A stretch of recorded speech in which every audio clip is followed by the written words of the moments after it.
Those 6 deadly words, uttered in a hushed, half-sober moment, cracked open everything. In a dimly lit living room, Jennifer Gledhill leaned across the coffee table toward her lover, her eyes unfocused and her voice tight with fear and something darker, relief. "It was my idea to get rid of Matthew," she confessed. And like that, a husband vanished into thin air, a family collapsed, and a community held its breath as a missing body case twisted into a web of betrayal, blood, and buried secrets.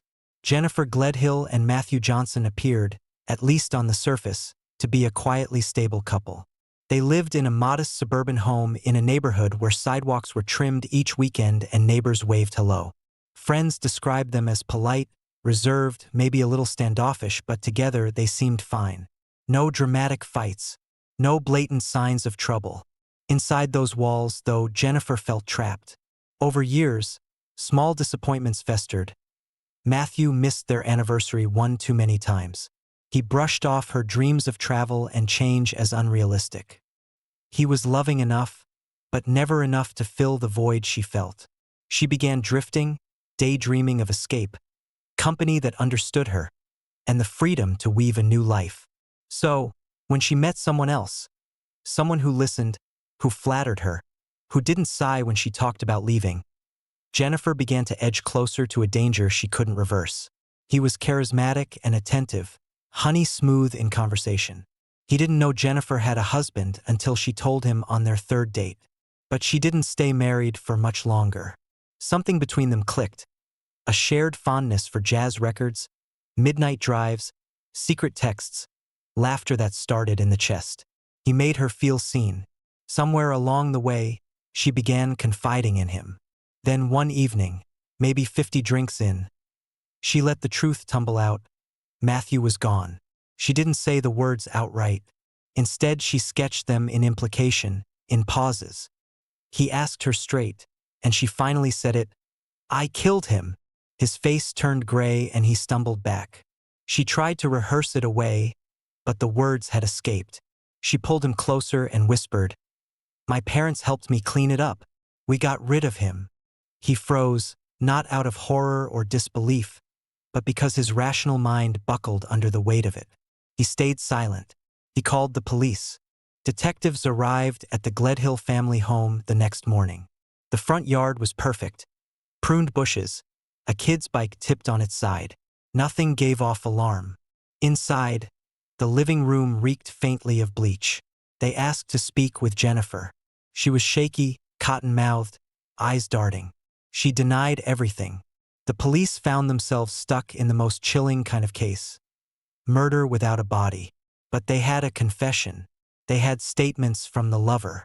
That alone was enough to open a homicide case, especially when the suspect's own admissions weighed evidence on the table. Detectives searched the home. Bedrooms were disheveled. In the master bathroom, a mop and bucket were tucked in the corner. The kitchen trash had already been taken out. They seized Jennifer's phone, her parents' phones. They combed through messages, cell tower pings, purchase records. By analyzing data, they discovered a late-night stop at a remote county landfill. They executed search warrants, not just at the Gledhills, but at a property owned by Jennifer's parents. Every detail mattered. Muddy footprints, bleach-stained clothing, water-logged rags. Then came the devastating realization. No physical body ever turned up. That didn't stop the charges. Jennifer was arrested, murder, conspiracy, accessory after the fact. Her parents each faced conspiracy to commit murder. And the lover? He stood as the key witness, the single spark that ignited an entire investigation. Homicide without a body is no easy case to prove. The prosecution had to paint a picture so vivid it met the legal threshold of beyond a reasonable doubt. No remains. No shovelfuls of dirt turning up human bone. So they leaned on the confession, the central confession to a private individual who immediately went to the police. Forensic cleanup evidence, bleach patterns, muddy footprints, chemical residues, blood swabs near sinks. A cell phone and GPS data, the route to the landfill, timestamps that lined up with Matthew's disappearance. A behavioral red flags, Jennifer's sudden change in routine, cleared calendars, Empty drawer in their bedroom. Witness behavior. An estranged relative later testified that Jennifer's mother said, "We had to get rid of him, otherwise it never would have ended." Piece by piece, the case built a mosaic, murder but hidden too well. Neighbors were stunned. The husband who never left the house except for work? Missing. The wife? Arrested. The parents? Suspects. Felt like a twisted nightmare. Matthew's sister held a press conference. "We just want a sign," she wept. "We want to bury him, to tell him how sorry we are." Who knew she hated him enough to do something like that? Friends took sides. Some rallied for Jennifer, calling it an elaborate frame. Others recoiled. And the lover? He's still in therapy. He'd gone from confidant to state's witness nearly overnight. He cries in depositions. He never wanted this. He never wanted Jennifer to kill her husband. But she did. And so he told. The courtroom buzzed with tension. The prosecution laid out its case like a grim slideshow. Jennifer's call logs, GPS trails, bleach-covered rags, the lover's recorded testimony. The defense attacked everything. Inference instead of proof, he said. She said, "No body, no murder weapon." But the jury heard that confession.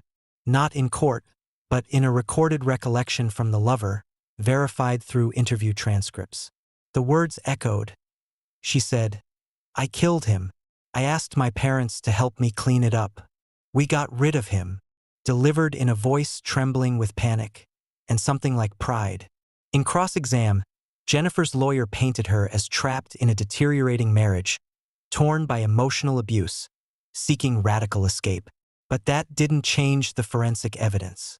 The bleach stains, the midnight trips to dump something, the silence about Matthew's whereabouts. By day 10, the jury was sequestered.